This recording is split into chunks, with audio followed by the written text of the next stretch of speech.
The next talk is a talk by Martin Albrecht and Rikke Jensen. Originally both from Royal Holloway, now to King's. Not because of me. One actually one. Okay, shots fired. And they started to look into how we define security, and if this is actually meaningful, if I understand it correctly, or if it's the point. Let's say yes. I think we'll clarify and challenge how we define security.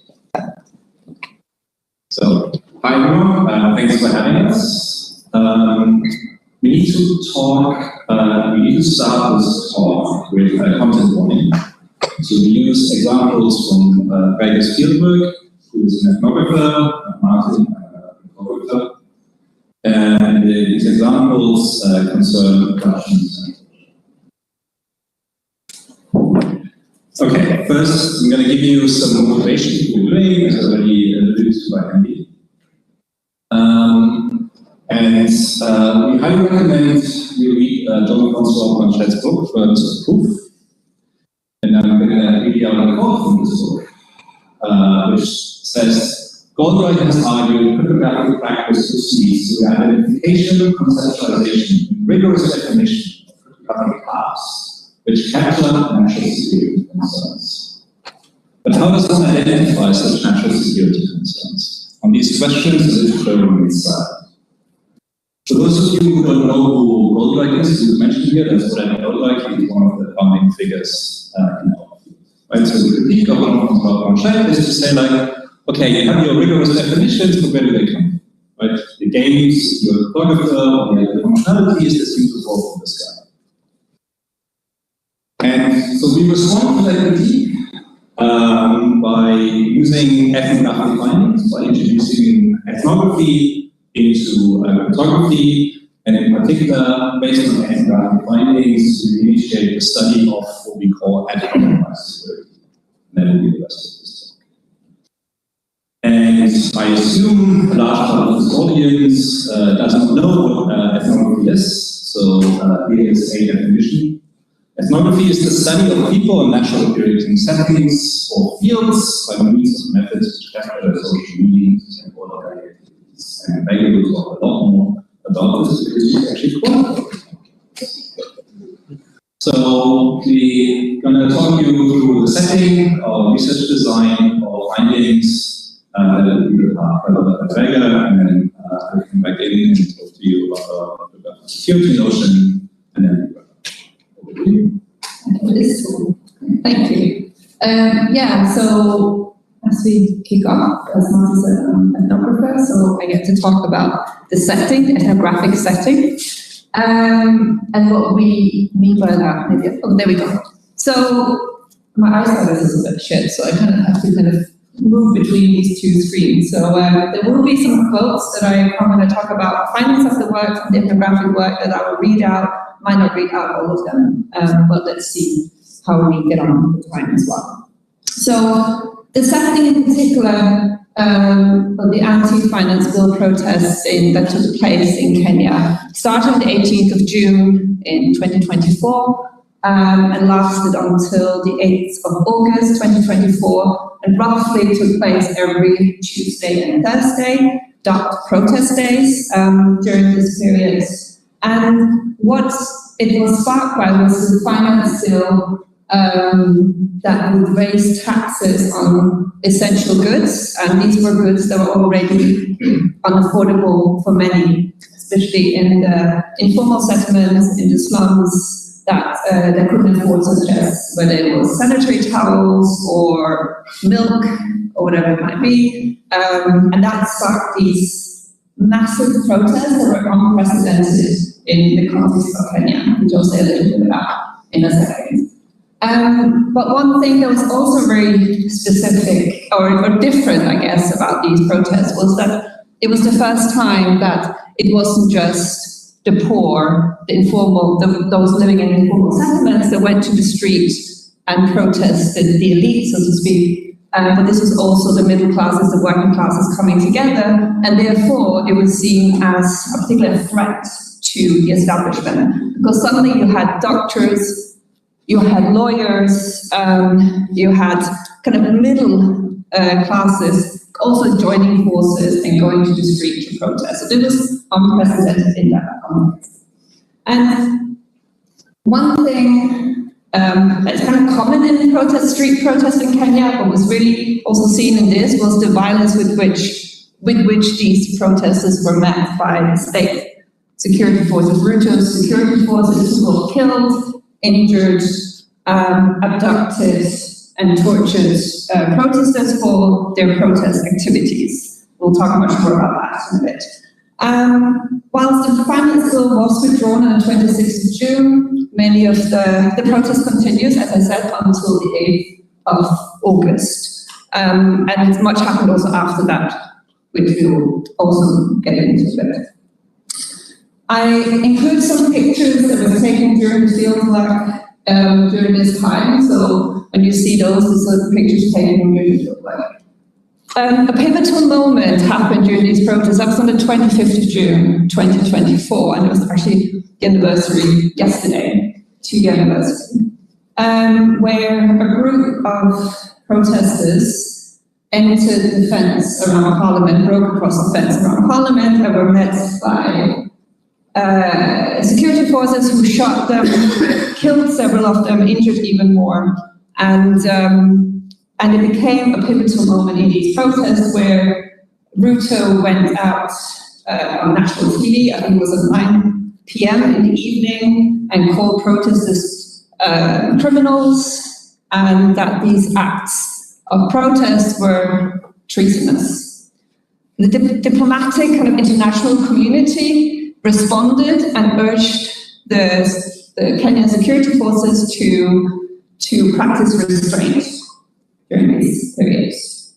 But what we also saw during this particular period, in addition to how they were met with violence in the streets, was also we saw a emergence of abductions of protesters, of activists for their presumed protest activities.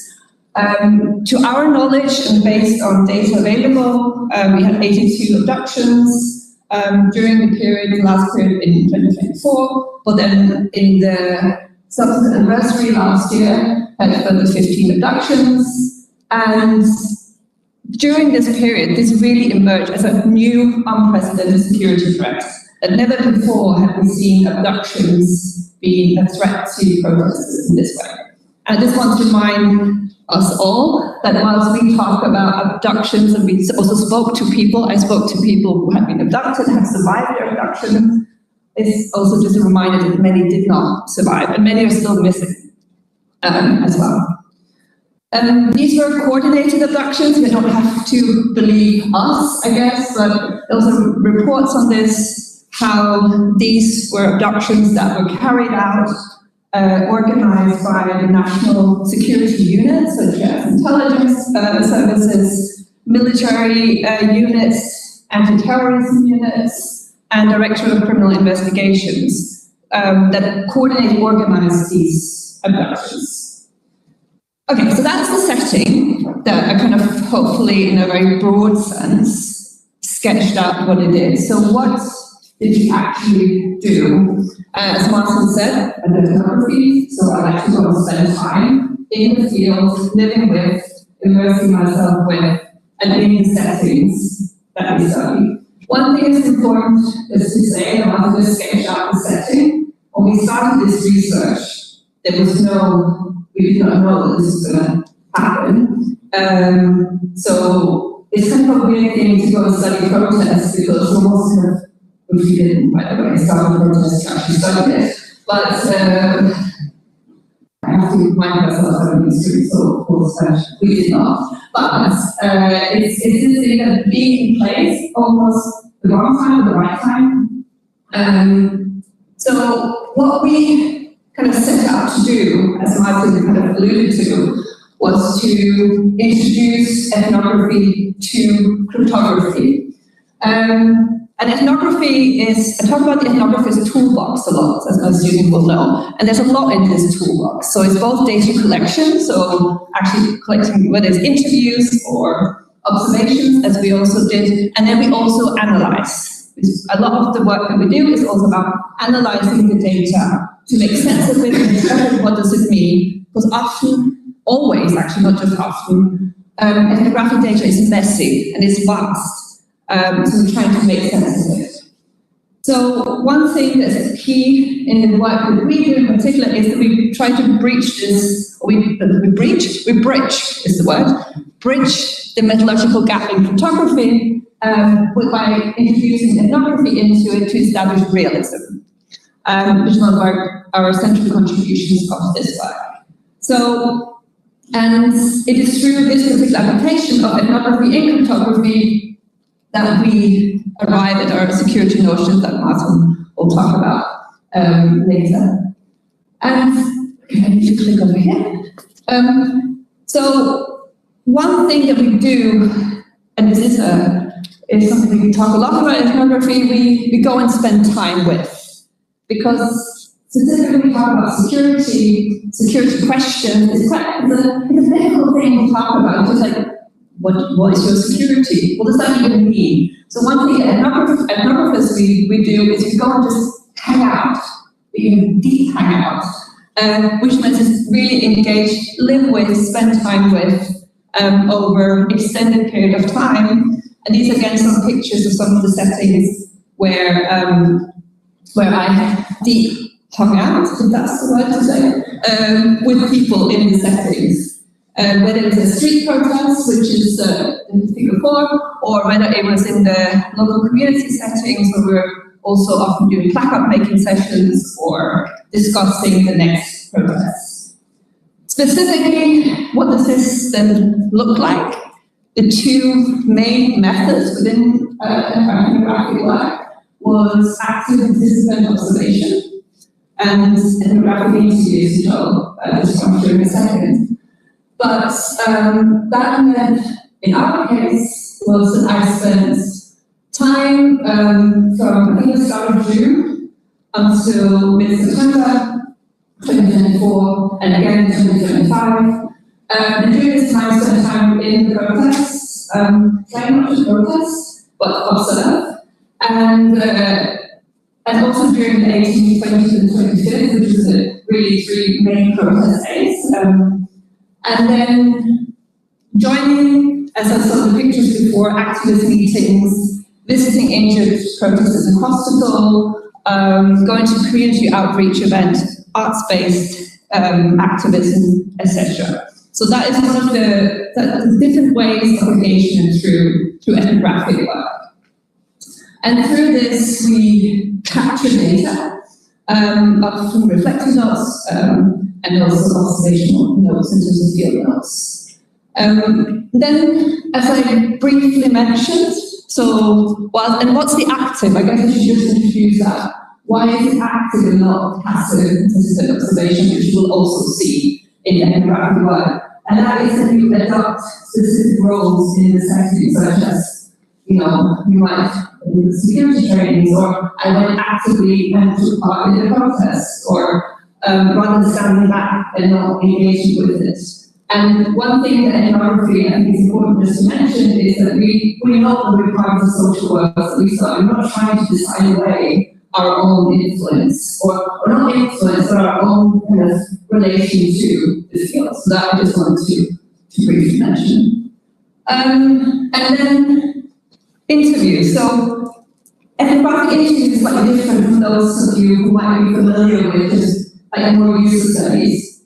Because ethnographic interviews really are often repeated, they're often built on trust relations over time, which you live with for months. So you also establish relationships with people. And one thing for our work in this particular piece of work that we are presenting is because this was about abductions and torture, as we saw for the first time in this setting, it was also something that was really volatile and sensitive for people to talk about. And ethnographic issues, if it hadn't for the ethnographic work, we wouldn't have known who are those who have experienced being abducted. So it's actually by being in place over a long period of time, gaining trust, that we could even find ways of engaging, let alone understand, but first of all, identify and engage with those who survived their abductions. So, whilst numbers, I don't care so much about numbers, but let me give it to you, 77 interviews, 8 of whom have been abducted, and I'll give you some insights into that and those interviews as well in a second. And I guess one thing that is perhaps important also to mention is that because security, and especially in this particular moment, so as these abductions were becoming a threat, and we started to realize it as a we in a broader sense, the interlocutors, realizing this, it was also a moment where sharing their experiences or concerns and risk was also particularly risky, if you will. So actually, I feel quite, I don't like the word privileged because I don't think that's the case, but the fact that they're willing to share their experiences in the moment this was happening, as their whole adversarial landscape was changing, I think is quite, it's not unique, then a special insight into this particular time period. And then one thing, of course, as I mentioned, not about only data collection, is also about analyzing and understanding. So ethnographic data is messy, as I mentioned. So a lot of time trying to understand, filtering, coding, recoding, reinterpreting, and then for particular importance in ethnographic is that we did not go to Kenya to find a new security notion or to study at compromised security. That was the intention. That is something that emerged through the analysis of the data.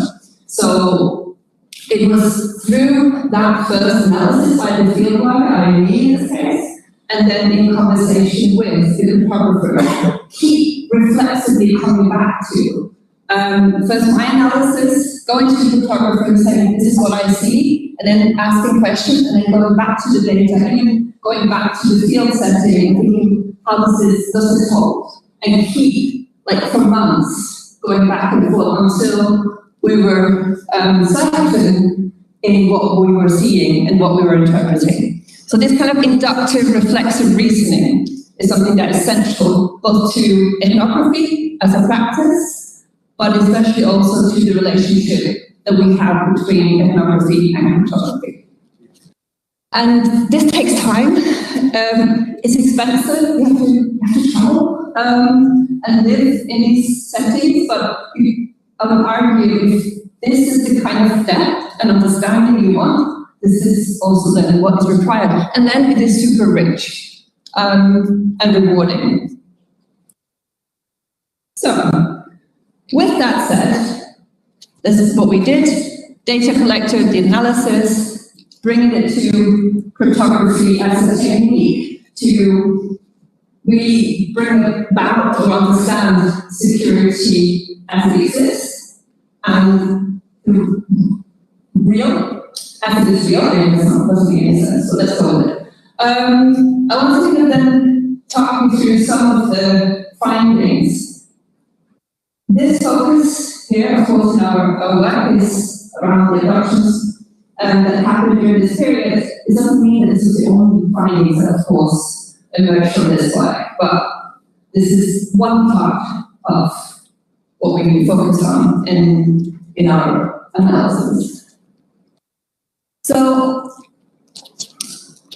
yes, abductions, which I've mentioned a few times now. So let's have a look at what they look like. So through this analysis that I mentioned, one thing that became increasingly clear was that these abductions were followed a particular pattern.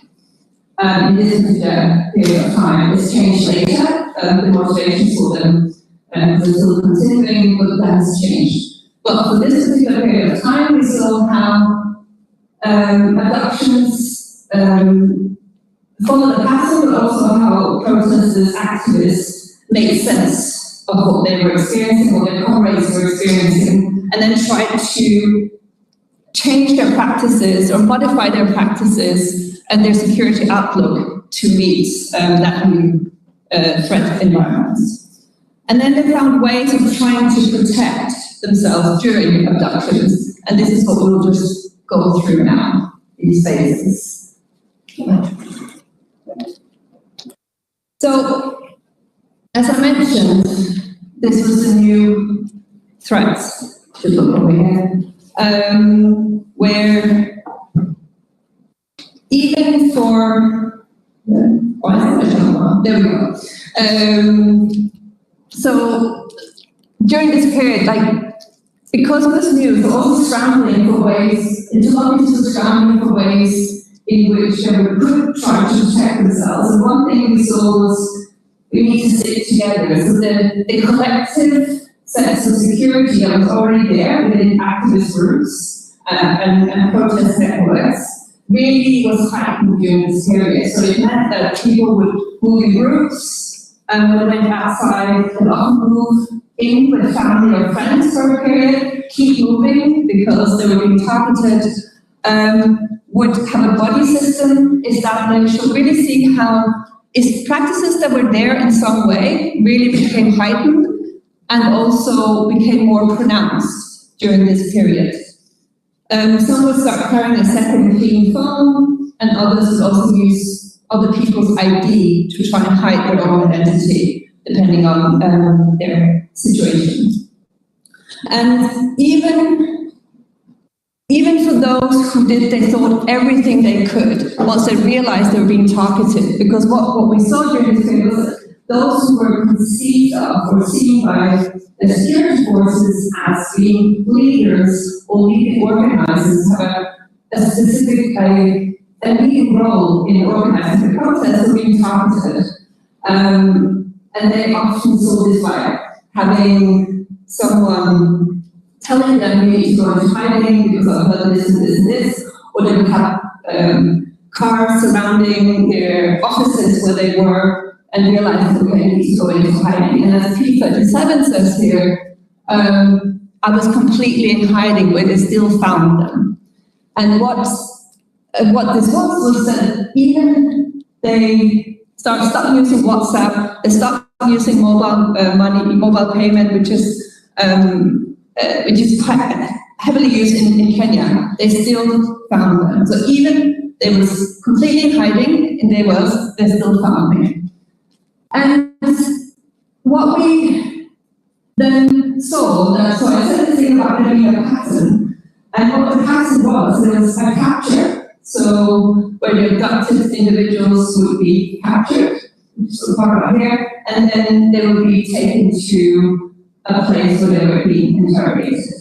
But in terms of the capture, what we particularly noticed in our analysis was that they were often between 4 and 8 masked individuals who would come to them, often under the cover of darkness, and they would beat them until at least try to get them to open and unlock their phones. All their devices would be taken. P22, I have got it here, I'll come in a second, but some tried to resist and refuse, but eventually everyone gave them access to their devices.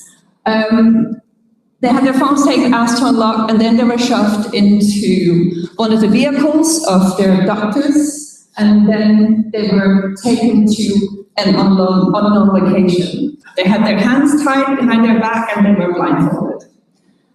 So that is roughly the contours of the capture. And I won't read this quote out in full because I'm realizing I'm also talking my time. So, but here P22 really summarizes the experience of that moment of capture. That I just summarized before, that it's breaking in, cover darkness, they went for my phone, they beat me, I refused, P22 refused, was one of the first to be abducted, so had nothing to kind of go by how this is going to go, but refused to give them access to their phone. P22 later did during interrogations, but this moment did not know what they were being subjected to, as they were the first to be abducted. And what we then see, once after the abductions, abducted individuals being captured, they were taken to a house, as many explained, left on the floor of the room, either on a mattress or on a concrete floor, and they would then be instantly taken to an interrogation room, handed over to interrogators. And it is through this period, some were also taken just in the car and were taken to the interrogation room, the same for the P60 there. But what we see is that they were asked to unlock their phone. And this repeats across our data, that the abductors wanted access to their phones. They wanted to look through their messaging, so what role they played in organizing other protests, and they wanted to look at their mobile money. So they wanted to look at where is financing coming from. And this became a recurring question throughout these protests, was that who is funding you to do this from the security forces? Why are you doing it? Who is leading it? Who are you? And that was a motivating factor behind these abductions. And we see that in some of the questions as well, but also in terms of how they were forced, as P6 is also suggesting here, or saying here, so how they were forced to unlock their devices. I want to read this one out because I think it's quite key to understand the transition to what we're then going to talk about in a bit. So I talked about how, in very brief terms, in terms of the capture and the interrogation and the violence with which those who were abducted were forced to comply with the requests of their abductors and the interrogators. So one thing that had been established in arrests in particular was really important to make it known that you were being taken, so that an alarm system could sound. And what I want to read out P51's experience, because I think that is worth kind of pausing on. So P51 was taken, one of the first of these protests to be taken, was in the abductor's car, taken to the booth, and the phone had been taken. And then P51 shares with me in a 4-hour interview, very brief message, hey, I'm being abducted, I don't know where I am. After I texted him, he took the screenshot, that's of the message, and posted it on X.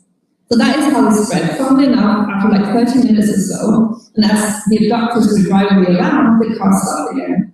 And then they came out, they opened the trunk, and then they started beating me up. And then they asked me, where is that phone? So they knew that I had it on the phone because my friend shared my screenshot. I think that is the only thing that saved me. Because if it wasn't for that message, these guys had another motive. Because nobody was aware of my abductions apart from that one message. So they could have killed me and taken me somewhere. Nobody could have known. So the fact that I was now out saved me. Yeah? So this thing of like being out, and so that shouting could start. And this is something that was kind of revelation to us as many of these findings are, but this thing of actually, it worked. For those who managed to shout, to get the word out, I have been taken, those are the ones who we also survived. Of course, others survived too, but the ones we spoke to had managed to somehow shout, or at least get the word out. Because what we saw during these protests was that getting the message out to the trusted comrades meant that this could be shouted across specifically X, which is prominently used by activists in Kenya, And that put pressure on the security group, on the adapters. So you create a feedback loop back to the adapters, who then realize, okay, we need to do something here. And often they help them either try to offload on the police station, often they didn't want, the police stations didn't want them, or they dump them in a river or isolated location. But this idea that getting the message out, as P52 said, that one message saves them, and then so shouting, as you can see here, these posters are some of the ones who were adopted who were shouting, was initiated, and was inverted commas successful, even more about success in this setting. And so I think it's part of like it being a feedback loop, and actually this stopped, or at least hindered some of the violence in this situation.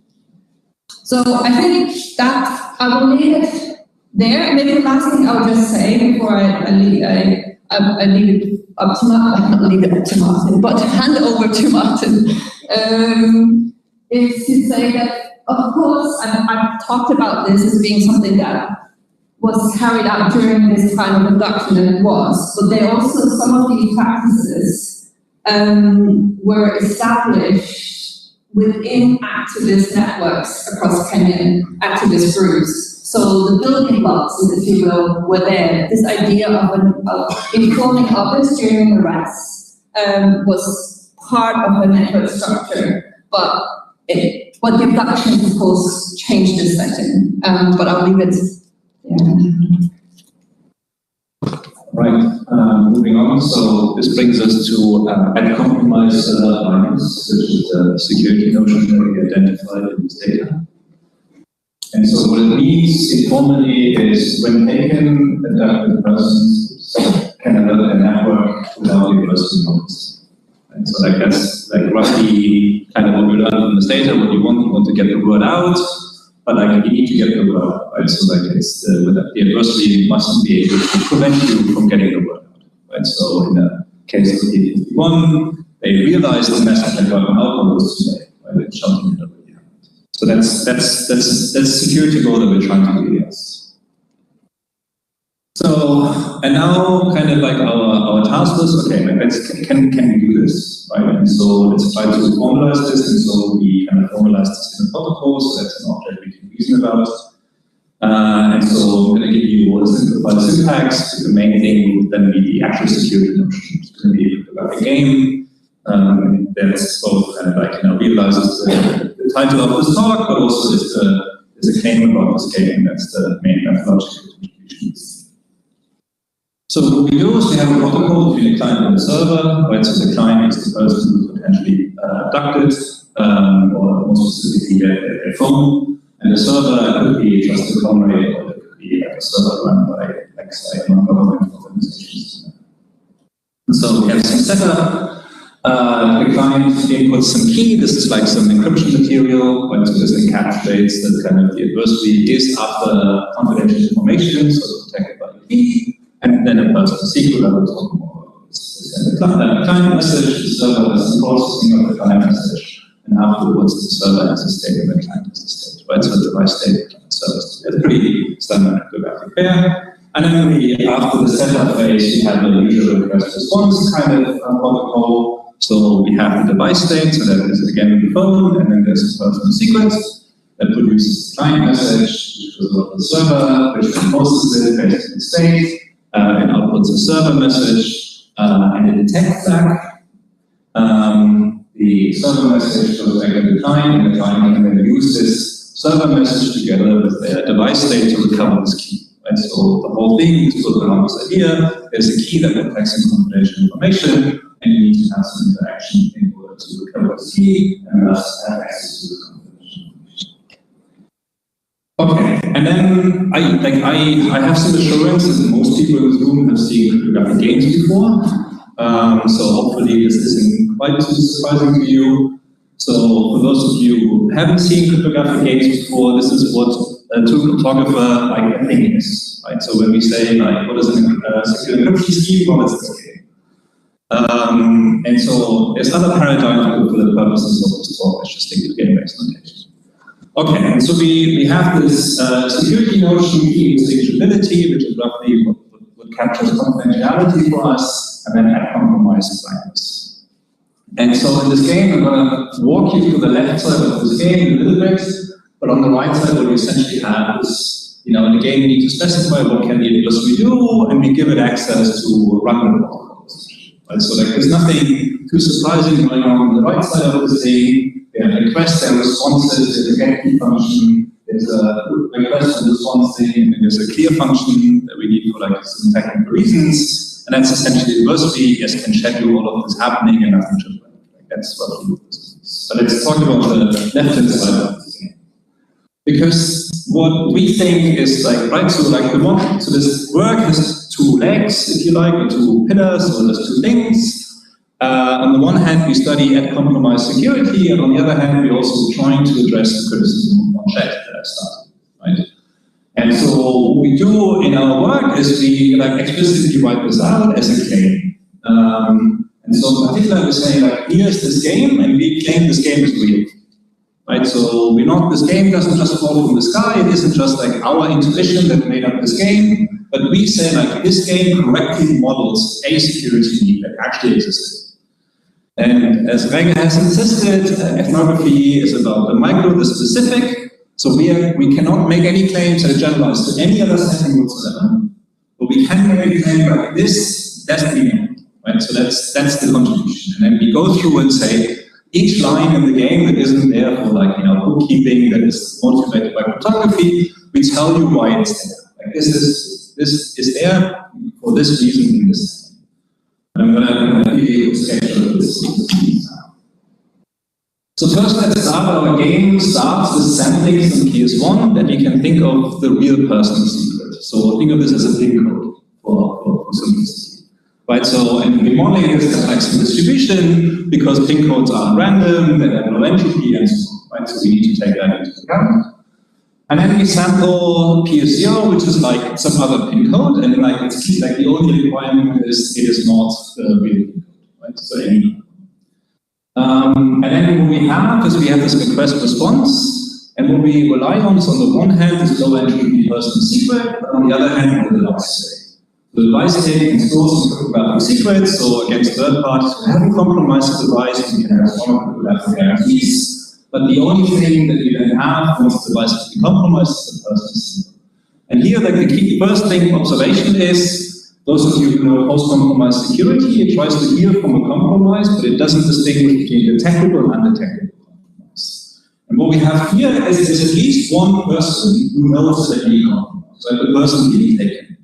So, and they get to choose what pin they're going to pull out, right? They're doing this under distress, but there's a thing, the adversary doesn't immediately have to.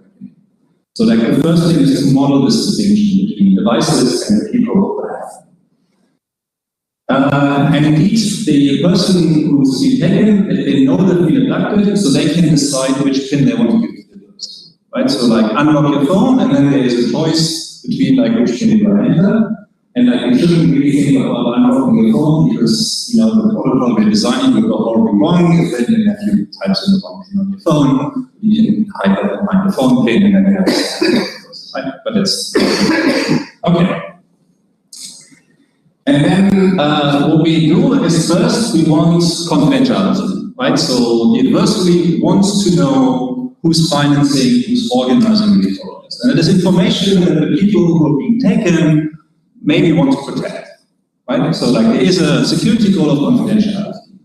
And so we model this as this key distinguishability. Is this the real key or a wrong key? So we compose it with a favorite confidentiality notion. And we're saying if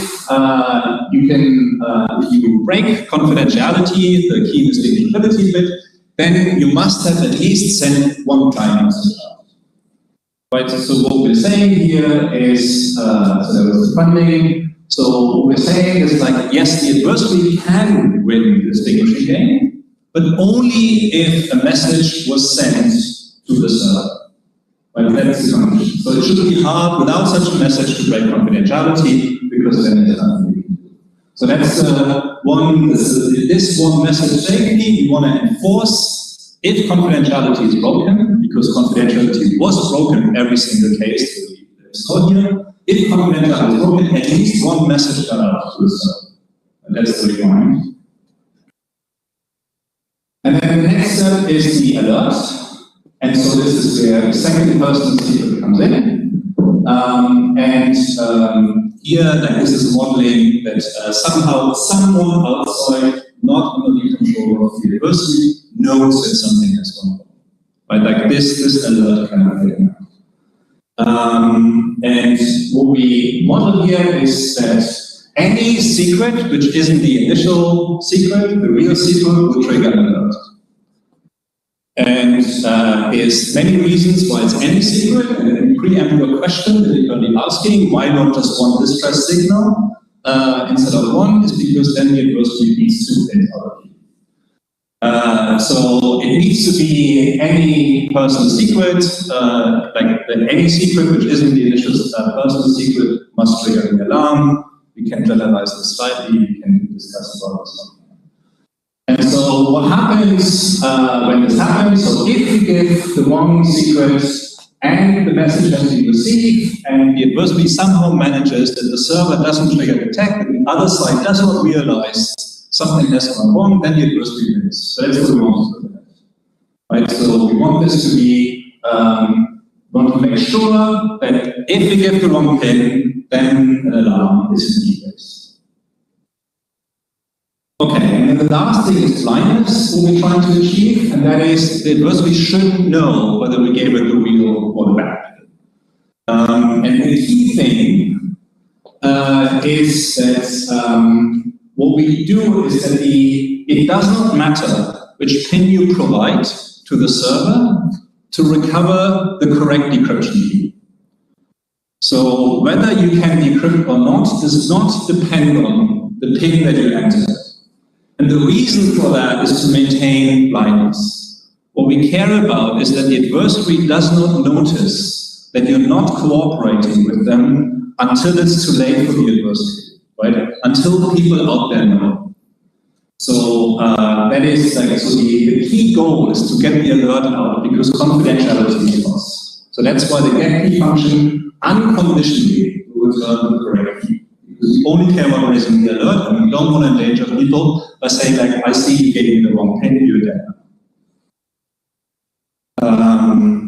Yeah, so, and this is really a critical thing to observe, right? So we're starting with a game where we want to protect confidentiality, and we're giving up confidentiality so that an alert can go out. And this is perhaps a security notion that is very unintuitive to you if you're a trained photographer, right? Because like confidentiality is very high up there as probably the #1 security goal you have. But, and again, we're not making any claims that it's generalized, but what we're saying is like in this setting, that's how we save lives. Okay. I then kind of just want to say, so like I focus here on the game, right? And so like roughly what I've just done is also what is written out under this claim, right? And it's our methodological contribution. We encourage other cartographers to also argue about why the game is real. And then we, of course, also do the standard stuff of showing the erosions. We give the construction and we go secure. It's already fairly straightforward how you can achieve this with some competencies and flash the AAD. Okay, I have to Thanks. Yeah, so as I guess the slide not only suggests, but tells us, so it's like last thoughts, which means I shouldn't just now ramble for another half an hour, I guess. So, last thoughts. I started with this as well, where I said that, of course, not all those who were abducted made it out of capture alive. So I want to just read a note that, so FM5 is a field note, so I said that interviews, of course, transcripts and notes, but also a lot of this is captured in field notes from the answer, and in this case for me. So in July 2024, the picture is from the dark side. in one of the slums where the local residents started to find bodies, 42 bodies, and they were retrieving these bodies themselves. So during this period, I wrote in my field notes, over the weekend, 5 bodies were retrieved from swamps and quarries. People have been missing since the first protest, and most with bullet wounds. Bodies of missing protesters also been found in swamp parks. So I don't want to say more about that, I just wanted to highlight it because whilst we can of course come with some technological, we're not doing technological solutions, but at least some underpinnings of that, I just find it important to remind ourselves of some of these contexts. A lot of the things that we also do as ethnographers, which is really important to our work, that ethnography has a really murky history of being extractivist, of taking data away. So one thing is really important for the work that we do, but also more broadly for modern ethnography, is to do reciprocity. And we do it in many different ways. We also discuss this security notion with interlocutors in Kenya to get their feedback and trying to see where we were missing the point, if we were. Which is also reflected in what Martin just talked about. And then also one thing that we did both in Nairobi, where I spent most of my time, but also in Mombasa and Kisumu, was to do ground up security. I don't like to talk about trainings, but one day kind of engagements around security in the setting for this particular moment. What should we consider? How you might protect yourself? So we did that as well during the field work and continue to have those conversations. So that is it. And of course, if you want to see more about our work more broadly on the social foundations of cryptography project, which includes, well, the Kenya work, but also ethnographer working in Uganda, the Philippines, and Brazil and Hungary as well. We're trying to establish some of these, what security looks like and means in these settings. So check it out. Thank you very much.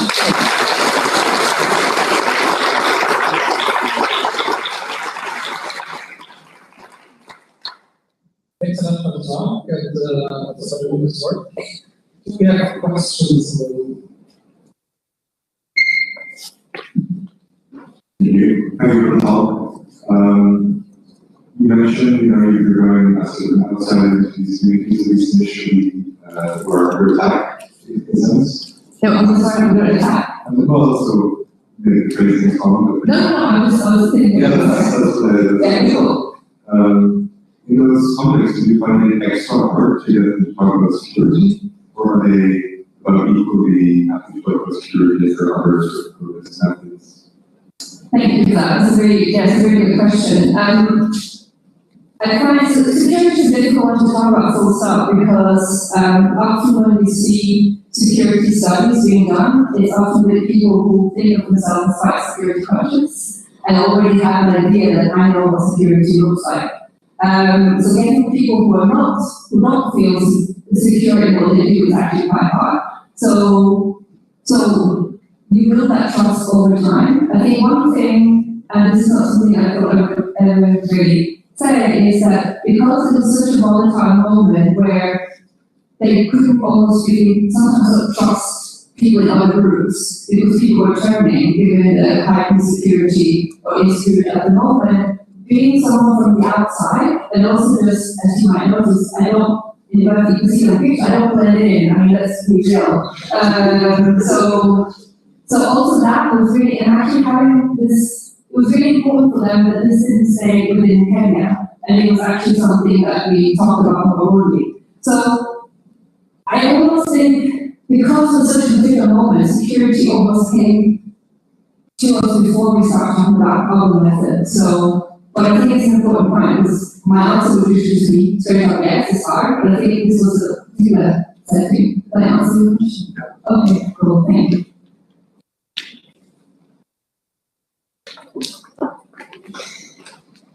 Maybe while we're walking, how did you actually come to the motions? Like, was there a feedback group, or was it essentially you provided input and then cryptographers came out with, Do you think I would just let them come up with, like, yeah, this is clearly, oh God, what's it? Oh, okay. So,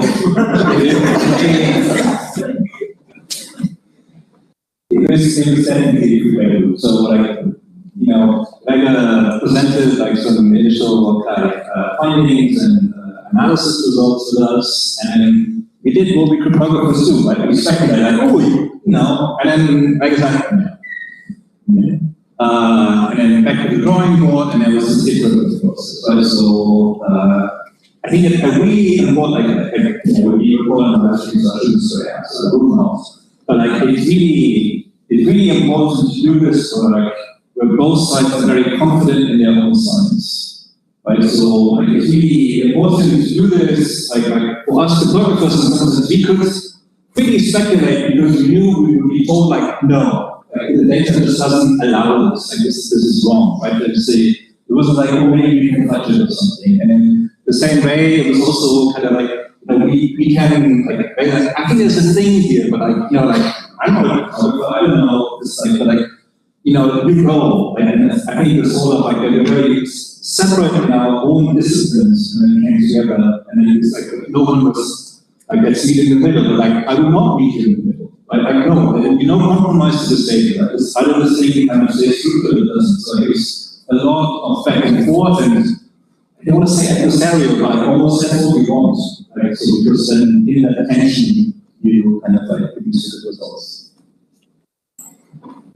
Yeah, so maybe a bit of a different question. But I was heard stories on like dark meters on the phone, and one peak code they would like unlock the entire phone, and one peak code is the safe version. So if they come like with police, they would unlock the safe version, which is bandage or something. Did you consider that, or was it like integrity of data not the main? We did, of course, consider that. The problem is, as one of the examples that Rikke gave, is like the targets of productions, like they were under surveillance, right? So, yes, that is the version. So, like we personally knew a lot about them. So, your problem wasn't the technology of like what is the take, like, you know, like do I have the technology to reveal partial data or like fake data? You just didn't know what data to present to the university that the university would find convincing. So there was a lot of like, you know, like once they targeted you for production, like they thought they knew a lot about you, your networks and so on. So like it just wasn't an option. Maybe just to add to that, so P37, which I really brought in, is P37 knew, and the doctors told them that they had trailed them for a week beforehand to actually learn everything about them. And then only when they got the order from above, did they then take them. So there's this, and also they view this involved in the monitoring of their communications in the lead up to productions. And beyond the fact that they actually just, one thing that we sometimes forget, I guess, when we talk about more information security, cyber or digital, whatever we like to call it of the day, is that people also live next door to each other. You know, these many of these will be in some areas where the only thing that separates you is like sheet of metal. So people also just the adversary knows a lot about you in this setting.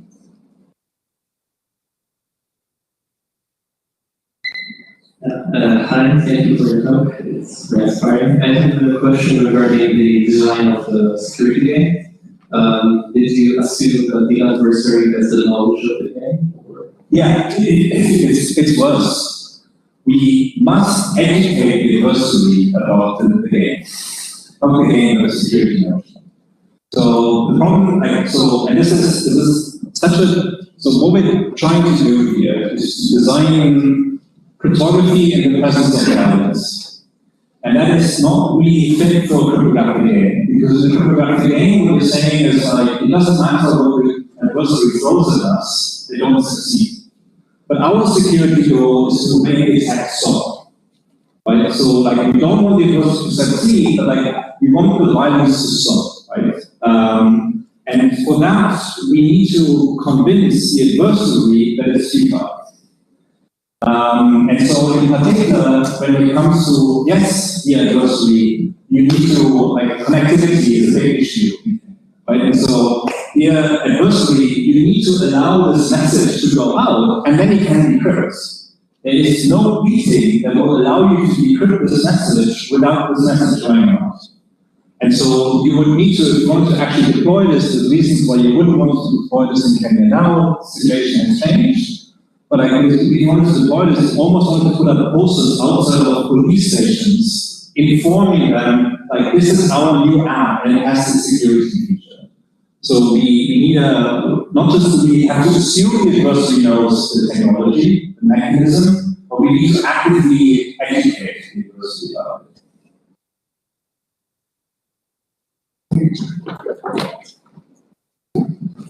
Maybe I missed it, but I was wondering, the affected person is often putting a pin code triggering and starting to obviously. Together with the payload is also the location being revealed in certain other metadata, like for instance, sites and those kind of things. So we could of course attach that, we could say, but we don't do this because we assume the complete device is under the adversary's control, so we wouldn't have reliable data for this. But as a best effort, it was like we really we didn't want to set out like, this is like the, worst case adversary's attacker model. But I think if you actually look at like, you can always do a best effort, right? So, and then there's a lot of things that you can do of maybe what you're actually reading is not the location data, but maybe a key now that reveals the location data that has been uploaded before. There's all kinds of things that you can do to strengthen like the information that you have about the person being abducted. For now, we just like the fact set detect, because that's the thing that we can rely on. But also in the Kenyan setting, this is what we're specifically focusing on and wrapping ourselves in, is that in the Kenyan setting, they had this, they had the system of alerting during arrest, and one of the interlocutors knew that comrades would be there, right? So they knew after the first abductions in P22, they knew that it was clear that the passenger was there, and they got too hot for the doctors because it wasn't inside the books, it was like outside of what they're supposed to do. It was that actually they were trying to offload them. So I think you don't even need to, so where they were at that moment, I think for them it was just that they knew they would be dumped somewhere and their comments would be there. But yes, the same thing for soldiers. It's a question we had about you.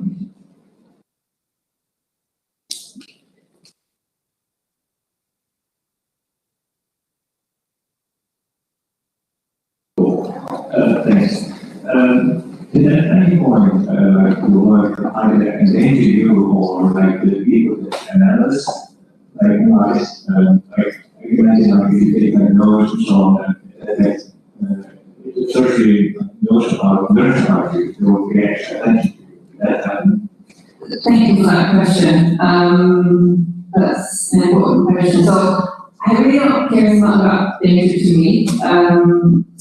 But I can say a little bit about that and then specifically talk about the interlocutors. But I think, so go through quite extensive risk assessments, of course, and the ironic thing with here that we did not know that these were the processes that were happening. I was going to study other annual protests that are peaceful in inverted commas, but then it's happened. So, of course, they endanger in terms of, so everything changed on the 15th when we were announced, so we have the 18th of June protest. So you are in the protest setting where the adversary uses physical violence from the get-go.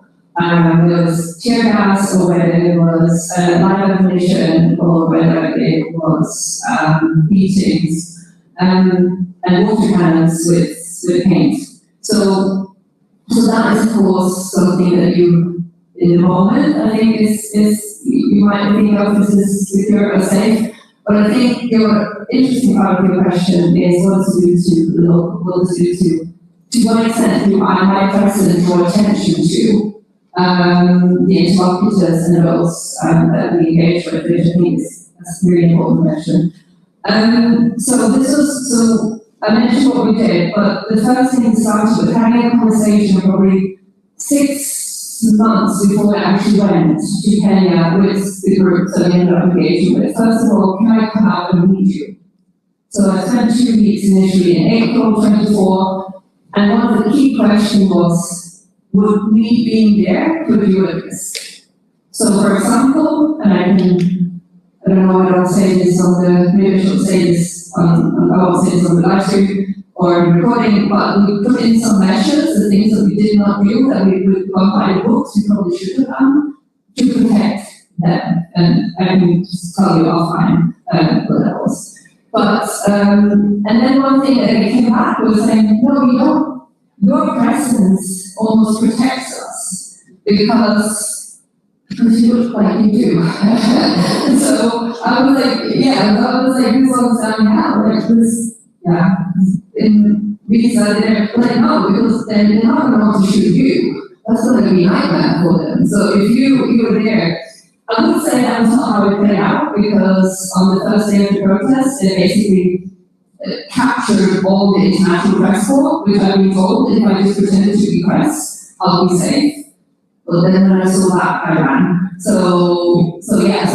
But that was the answer to your question, that actually from their perspective, it was actually more of a protection. But I think, I can talk more about it on the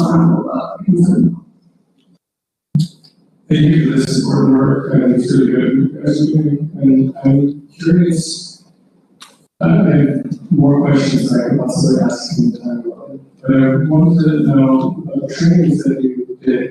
I see you did in the field there, out of the country. And I wonder if any of the people that you're looking to provide, is any of those people who have trained, and what kind of psychological support you have to keep impressed and get involved in this after, even if your people were not in the trash field. Yeah, it's a lot. Okay, so first of training is very much specifically around security training. So I don't pretend to be able to train anyone really, I'm not students, so that's it.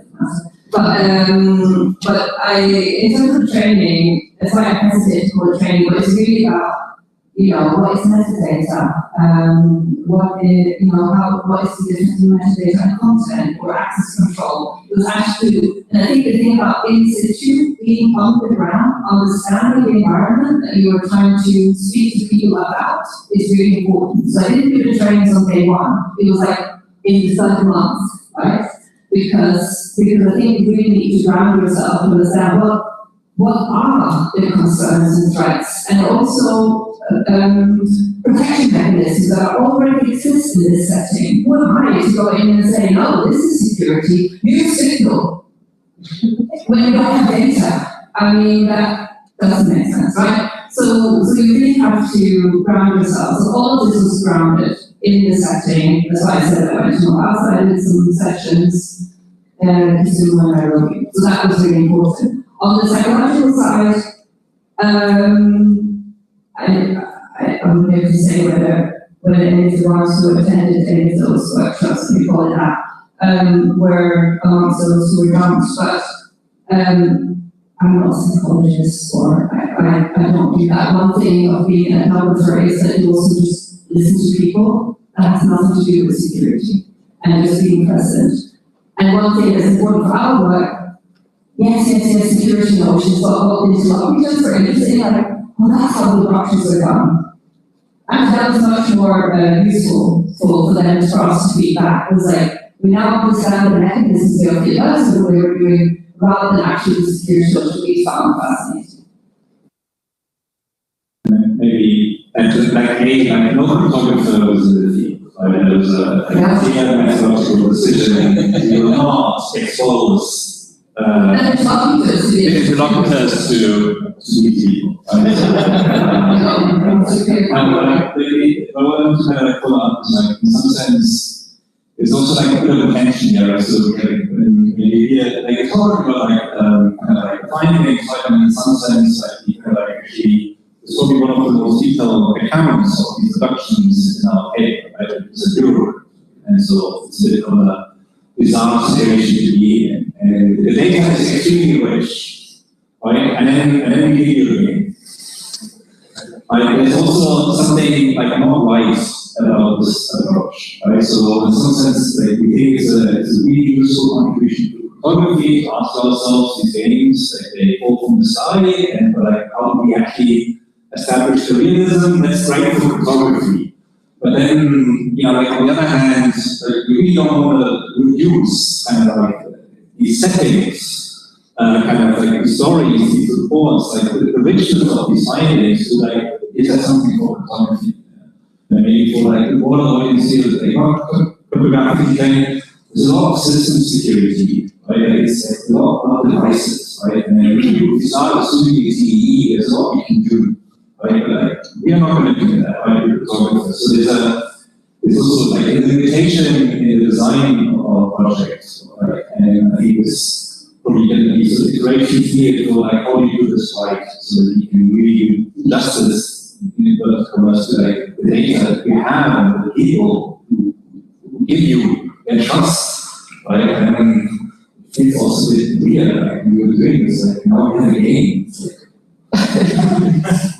Like, it's useful, I think it's okay work with it, right? Like, there's still something weird here.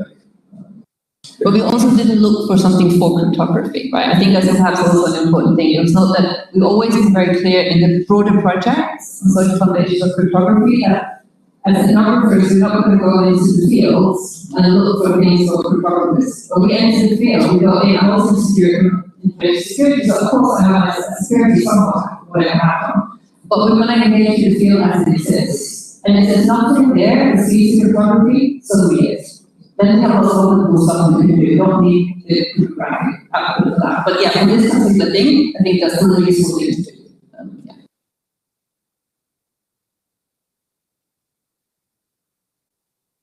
Okay, I would say one last question, then we go to the coffee break. If there are any questions. Did you also think of other types of security within place? So you know there's a group of people going to a place, so there's people all have a phone, they can all be connected by Bluetooth, whatever, and then if one of them doesn't come back to a certain place, you can assume that that person is abducted and do exactly the same thing without having to go through all the stuff of hiding, etc.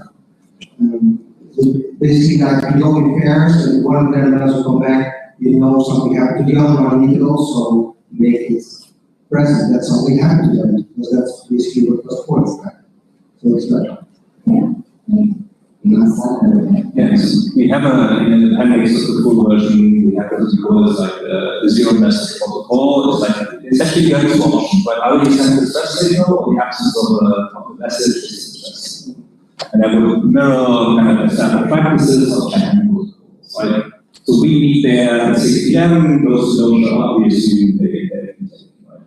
The problem with that is you need to make stronger assumptions to do this online, because like connectivity is really intermittent. And so you then, it's very trivial, you know, assume the first that controls the network, then it's really difficult to kind of have this without being overwhelmed by all sorts of this. So we kind of wrote it down, like it's also a game, like it's essentially an unfortunate game in the end. It's really, so we have it in there, but we kind of figured that this one has fewer assumptions on the anniversary, but different settings might work. In a more physical way, there's people plugging up in pairs as well as, you know, one can come back. But maybe these interactions happen, you know, and they're on their own, preemptively or in other departments. So this thing of policy being taken and integrates and present. So that's an important addition to that mindset. We could find something different for us, for example. Also, the security roles to be shipped. I saw that kind of doing of questions of the new thing, kind of like the new threat that we were worried about. So it was first, like, you're arrested and like maybe how you think about the confidentiality and getting the alert out, like, it's different, right? Because the level of violence is, you know, it's still violence, but like, level of violence is a little different. It's like people tend to come back when they are upset, and that with persons, not all of them. Thank you.